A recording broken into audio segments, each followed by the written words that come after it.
There's no harm in one drink or maybe two, but when that two turns into 3 to 4, where there is no control, then there may be a problem. Today we meet some of the people that have been supported and helped by AA, Alcoholics Anonymous. It is 75 years strong. The people we meet today, we may not see their faces, but we certainly will hear their voices of what this wonderful organisation has done for them. And all together, they'll say the same words: I am an alcoholic. I've looked at clouds from both sides now, from up and down, and still somehow beats cloud illusions. I recall, I really don't know clouds at all. Welcome to this meeting of Alcoholics Anonymous. My name is Bridget and I'm an alcoholic. Thank you everyone for coming. Most of us have been unwilling to admit we were real alcoholics. No person likes to think he is bodily and mentally different from his fellows. Therefore, it's not surprising that our drinking careers have been characterised by countless vain attempts to prove we could drink like other people.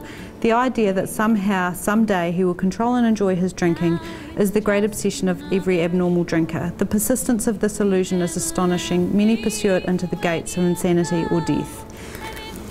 So if you can get something from that, or if you just want to share generally on what it was like for you and what's changed. Nikki, do you want to start the sharing?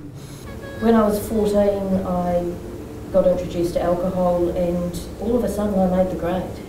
I felt sexy and pretty and funny and all the things that I wanted to be, which I didn't feel before that, without alcohol. And for quite a number of years, I think alcohol was my best friend. It was a pretty ugly lifestyle, really. It got uglier and uglier, and I went to quite a number of my friends' funerals before I was 20. And from about the age of 20, I started trying to change my life.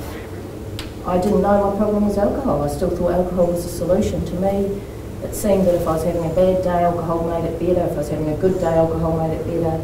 And one day, it's the 15th of April 1992, I woke up and I thought, I just can't live like this anymore. I've got to get help. I don't know what's wrong with me. And everybody said to me, where do you live? I said, Dolby, and they said, go to Alcoholics Anonymous. I went to an AA meeting that night and identified with the things people were saying, and I haven't had to have a drink since then. Nikki's story, of course, is only one of millions of other members worldwide that have been influenced to end their habitual way of drinking.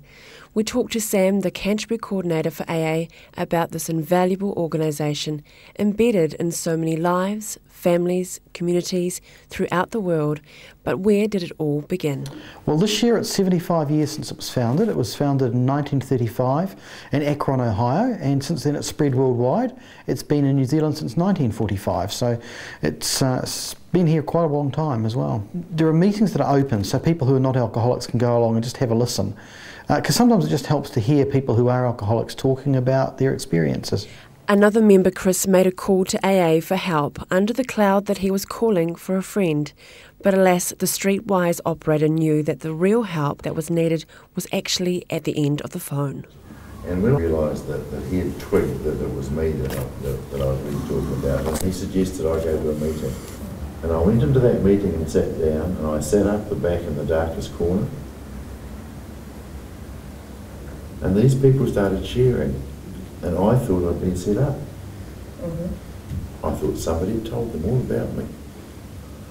And I didn't realise that other people felt like I did, and they explained how they felt. But somehow I felt there was a glimmer of hope, and this fellow came over to me afterwards, and we were talking, and he said to me, he said, well, Chris, do you realise you've got a disease and it's not a disgrace?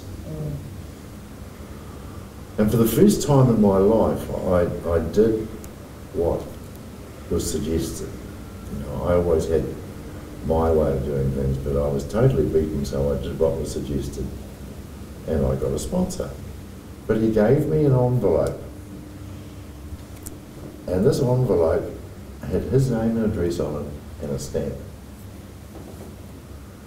And he said, open that up. So I opened it up, and inside it was a piece of blank paper. And he said, Chris, if you want a drink, that's fine with me, but would you just write down on that blank bit of paper the 3 things in your life that will improve when you have that drink, and mail it to me? And he had me trapped straight away. And I carried that piece of paper around in my wallet for 2.5 years until it fell to pieces.